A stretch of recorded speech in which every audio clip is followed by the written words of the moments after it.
خیبر پختونخوا میں دہشت گردوں کی معاونت کے الزام میں سرکاری ملازمین کے خلاف کارروائی کا فیصلہ ہوا ہے۔ اس سلسلے میں 2000 سرکاری ملازمین کی فہرست تیار کر لی گئی ہے۔ اس بارے میں مزید جانیں گے ڈان نیوز کے نمائندے عارف حیات سے۔ عارف، تفصیل بتائیے۔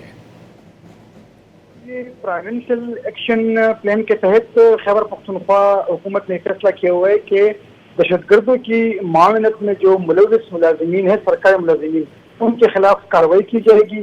ابھی تک جو ڈیٹا مرتب کیا گیا ہے تو اس کے مطابق 2000 سے زائد سرکاری ملازمین ہیں جن کو دہشت گردی کی معاونت کرنے کا انکشاف ہے۔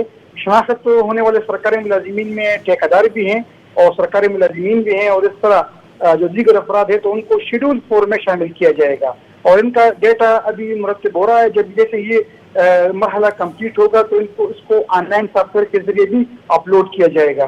ابھی تمام سرکاری جو ملازمین ہیں ان کی مانیٹرنگ، سخت مانیٹرنگ شروع کر دی گئی ہے، اور اس کے بعد جو تحقیقاتی رپورٹ مرتب ہوگی اس کو بھی جلد جمع کیا جائے گا۔ تحقیقات مکمل ہوتے ہی مذکورہ جو سرکاری ملازمین ان کے خلاف کارروائی، ان کو نوکری سے برخاست کیا جائے گا، اور اس کے لیے جو اقدامات ہیں وہ مزید تیز کر دیے گئے ہیں۔ جو واقعات حالیہ دنوں میں خیبر پختونخوا میں ہوئے تو اس کے بعد جو پروونشل ایکشن پلان ہے تو اس کے تحت جتنے بھی اقدامات دہشت گردی کے روک تھام کے لیے اٹھانے ہیں اس کو حکومت نے مزید کیا ہوا ہے۔ ابھی پہلے مرحلے میں جو یہ 2000 سرکاری ملازمین ہیں ان کا دہشت گردوں کی معاونت کا انکشاف ہوا ہے تو اس کے خلاف کارروائی کی جائے گی۔ بہت شکریہ عارف حیات ان تفصیلات کے لیے۔